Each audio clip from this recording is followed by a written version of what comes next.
Welcome to the Daily Vibecasting. Block Inc. incinerates 4,000 jobs and the market cheers to the tune of $6 billion. NASA retreats to the garage and your barista is now wearing a body cam.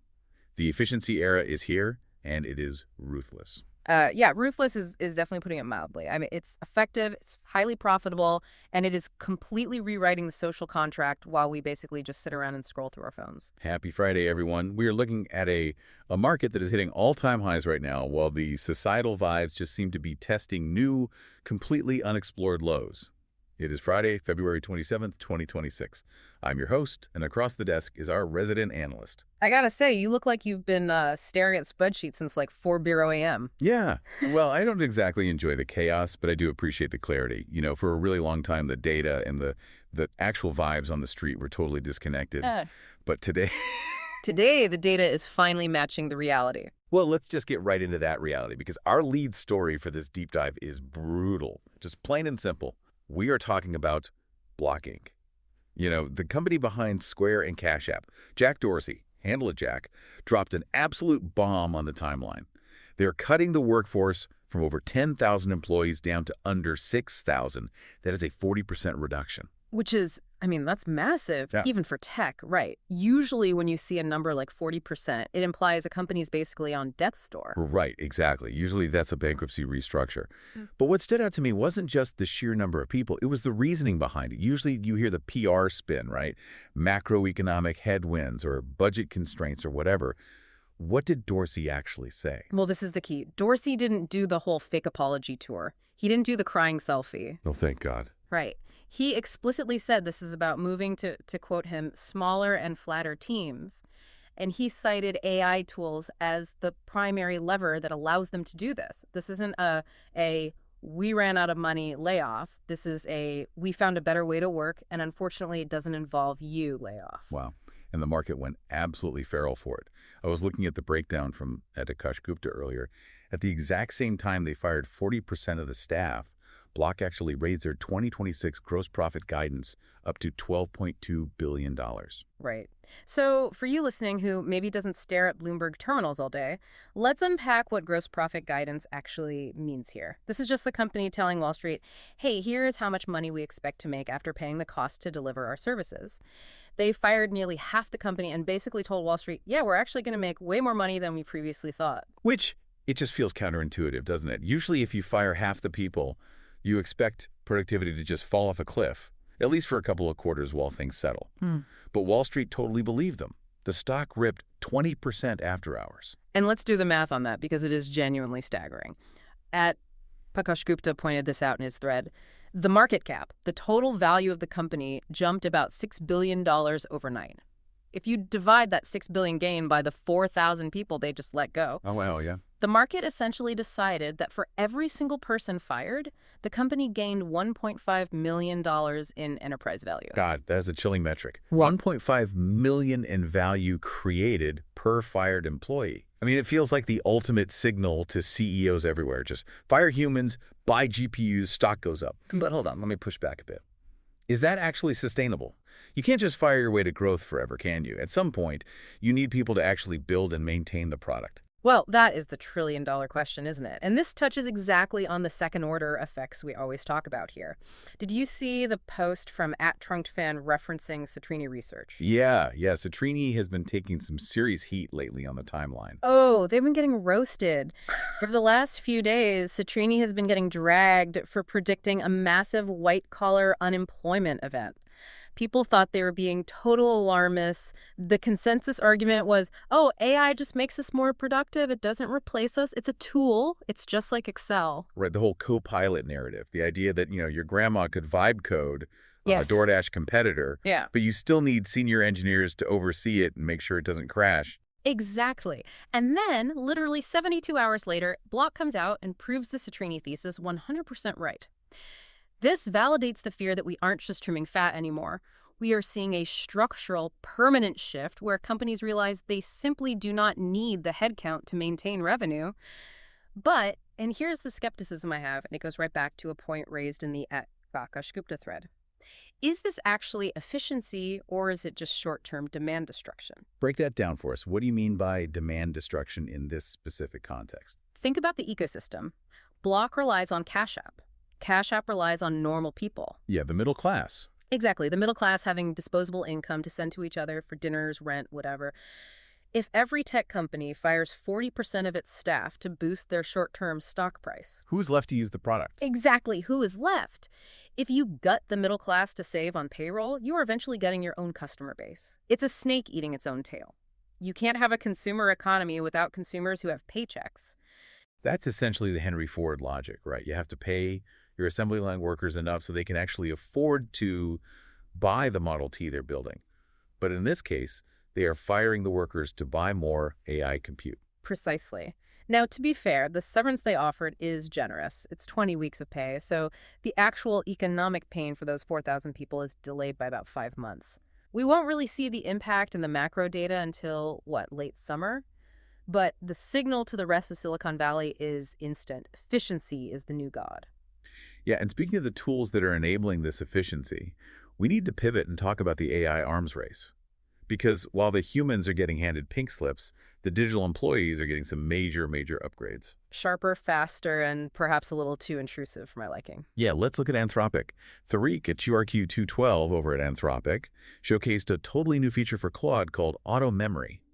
Explain this to me like I'm not a senior developer. What does this actually do in practice? Okay, so previously, every time you started a new chat session with an AI, it was essentially a blank slate. You had to say, hey, I'm a Java developer, here is my file structure, don't use this specific library, et cetera, et cetera. It was like meeting a completely new intern every single morning and having to train them from scratch.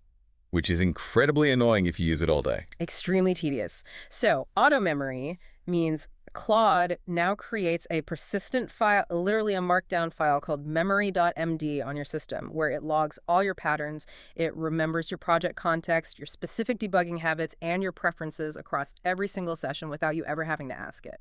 Oh, and by the way, at Claude also announced that all their connectors, so integrations with Slack, Figma, Asana, are now completely free. Wow. Okay, so on the surface, that sounds amazing for productivity. I don't want to explain my folder structure 500 times a week. It creates a totally seamless workflow. But why are you looking at me like I just handed over my social security number to a guy in an alley? Because you need to take off the productivity hat and put on your corporate risk hat for a second. Look at what Ed Gregesenberg posted about the Perplexity computer, these digital employees that run 247 research and outreach cycles. The automation is incredible, yes. But if this AI is quietly logging everything I do, everything I debug, and every single mistake I make in a persistent memory file, what happens during a lawsuit? Oh, wow. You mean these memory logs become the new paper trail? Precisely. Imagine a developer working on proprietary code, or maybe they're just cutting some corners on security protocols to meet a crazy Friday deadline. Claude is remembering all of it in a cloud-stored or locally accessible file. That is highly discoverable evidence in a court of law. Wow, yeah. We are inadvertently building a perfect surveillance state inside our own IDEs, all in the name of coding 10% faster. It's not just a memory file, it's an immutable transcript of your competence and your potential negligence. That is terrifyingly plausible. The lawyers are going to have an absolute field day with that in a couple of years. But it's interesting you mentioned corporate risk and the value of these roles, because companies right now seem to be valuing the narrative of the tools way more than the people actually using them. Did you catch the salary data from at Jamie Gannon? Yes, the barbell economy. I saw it. Okay, so Anthropic, the exact same company, automating the coders with this memory tool, is currently hiring a deck designer. Basically, the person who makes the presentation slide decks for the executive team. And tell everyone the salary range for making PowerPoint slides. It is $305,000 to $385,000 a year. Nearly $400,000 to make slides. Meanwhile, as we just discussed with Block, we are automating the $150K engineer out of existence. This is exactly what I mean by the barbell economy. The doers, the coders, the mid-level analysts, the entire section is getting completely hollowed out. But the extreme ends. The elite researchers who build the AI and the designers who tell the story of the AI to investors are worth an absolute fortune. So we are firing the engineers and hiring the storytellers. Effectively, yes. If you can control the narrative and sell the vision, you are safe. If you just put your head down and do the work, the AI is coming for you. Well, speaking of storytelling, or maybe just total spectacular lack of storytelling ability, we have to touch on Google's latest drop. At CGTTWESS, flag this on the timeline, And I honestly thought it was a parody account at first. Google released a brand new image generation model today. It's high quality, it integrates natively with Gemini, it's lightning fast, but they decided to call it Nano Banana 2. I refuse to believe a human committee approved that name. Nano Banana? Really? It is completely real, and it actually gets better. At Google even posted an official infographic that they made using Nano Banana 2. It was just this complex infographic explaining why you should drive your car 50 meters to get it washed instead of walking. Wait, what? Why 50 meters? That seems incredibly lazy and pointless. Right. Well, the logic, which was fully generated by Gemini, by the way, was that if you walk 50 meters to the car wash, your car doesn't get clean. Therefore, driving the car is the only logical solution to getting the car washed. Okay, well, the logic is technically sound, I guess. I mean, if the goal is a clean car, walking there by yourself doesn't exactly achieve the objective. But the name Nano Banana, it really just shows the sheer breakneck speed they're moving at right now. They aren't even stopping to brand things properly anymore. The marketing department is clearly entirely bypassed. And look, we're laughing at the ridiculous name, but the tech itself is generating photorealistic infographics with complex, multi-step reasoning in a matter of seconds. That used to take a human graphic designer 3 days and a bunch of revisions.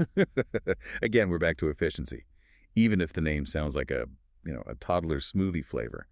But there is a much darker side to this AI boom, particularly when it intersects with the government. We saw a very serious thread today from @KylieBytes regarding Anthropic's CEO, Dario Amodei. Yeah, this is the massive friction point we have been waiting for over the last year. The Department of Defense is pushing really hard for access to these frontier models. They want them for national security, for surveillance, for autonomous defense systems. But Dario flat out refused to remove the safety guardrails. He is holding the line, publicly saying they won't unshackle the AI for military weapons, even if the Pentagon is the one writing the check. It's a very bold stance. You have the government essentially saying, hey, we need this to stay ahead of our foreign adversaries. And a private tech CEO saying, no, it's fundamentally too dangerous. But the real question is, how long does that actually hold? When the check size gets into the tens of billions, or when the national security card gets played with actual legal force, like a subpoena or a Defense Production Act, does the ethics board crumble? Right now, the AI labs are holding the moral high ground. But history suggests pretty strongly that when the U.S. military wants a technology, they eventually get it. Yeah, that's a collision course for sure. Now, speaking of government efficiency, or maybe the total lack thereof, let's pivot to the hard tech sector and look at the stars. Because if there is anywhere the gap between private speed and public bureaucracy is glaringly visible right now, it's in the space sector. It is night and day. Honestly, it's almost unfair to even compare them at this point. Let's start with the private wins. Sawyer Merritt had an incredible stat on the timeline regarding Starlink. They are now officially on or contracted for about 19% of the entire active global commercial aircraft fleet. That's 5,700 planes. Just think about the scale of that for a second. In just a few years, SpaceX has effectively cornered the global in-flight Wi-Fi market, completely killing off legacy providers like Viasat. They're moving at a velocity that old aerospace companies just cannot comprehend. They literally put up more satellites in a week than Viasat can even hold board meetings to discuss. And it's not just internet infrastructure either. At the Captain Eli posted this crazy photo from Boca Chica. He was standing maybe 10 meters away from the Starship. Just a regular guy in a t-shirt, standing right next to this towering stainless steel monster. He pointed out, no other place on Earth lets the general public get this close to real operational spacecraft. Because it's the classic move fast and break things, software ethos applied to giant rockets. And it works. It creates massive public excitement. It genuinely feels like the future when you look at those photos. Contrast that vibe with the depressing news from NASA Artemis we got today. Yeah, this was the absolute buzzkill of the morning. NASA is officially rolling back the Artemis II rocket. They're taking it off the launch pad and crawling it all the way back into the vehicle assembly building. And do you want to tell everyone why?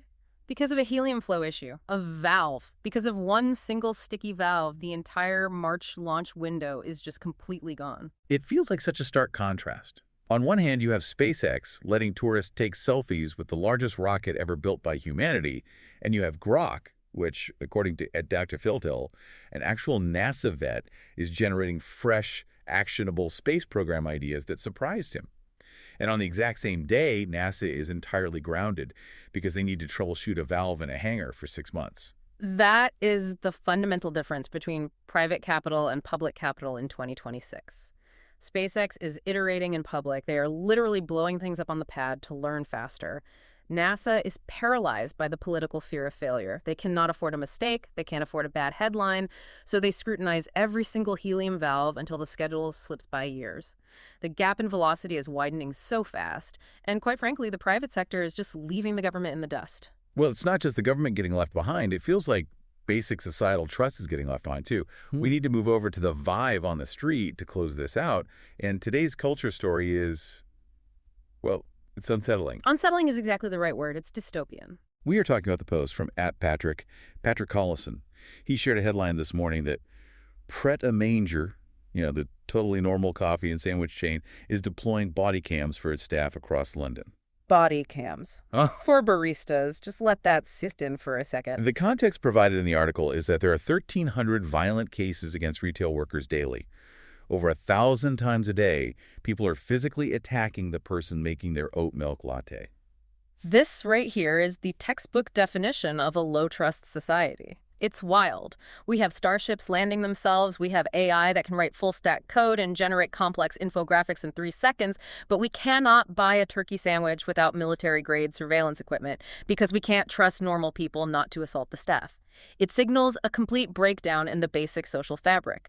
We are fast becoming a society that needs to be constantly monitored just to behave in public. And what's really fascinating, or maybe deeply sad, is where people are running to escape that physical breakdown. While the physical world gets more dangerous and more monitored, the digital world is becoming this weird safe haven. You're thinking of the @GaryTan post. Exactly. Gary shared this really poignant story about a disabled woman who uses an AI companion. Her, quote, the reason she prefers the AI was that it, quote, doesn't get tired and doesn't ghost. That line stopped me in my tracks when I read it. Doesn't ghost. It's profound, right? She's essentially saying that human beings are flaky, humans are judgmental, and humans get emotionally exhausted. But the AI is always there. It's always patient. But look at the juxtaposition of those two stories. In the physical world, we need body cams to protect us from each other's violence. In the digital world, we are building artificial friends because we've just given up on connecting with real people. We are retreating. We are optimizing our lives for safety and reliability, but we are absolutely losing our humanity in the process. I mean, it is efficient. An AI friend is a very efficient, low-friction relationship, but it is deeply, profoundly lonely. It really feels like we are optimizing everything right now. We're optimizing our jobs, our rockets, even our friendships, but we aren't stopping for a second to ask if the output is actually a world we want to live in. We're maximizing the data metrics, but we are totally minimizing the vibe. That's the daily vibe in a nutshell right now, isn't it? High tech, low trust. The charts look absolutely great, but the streets just feel bad.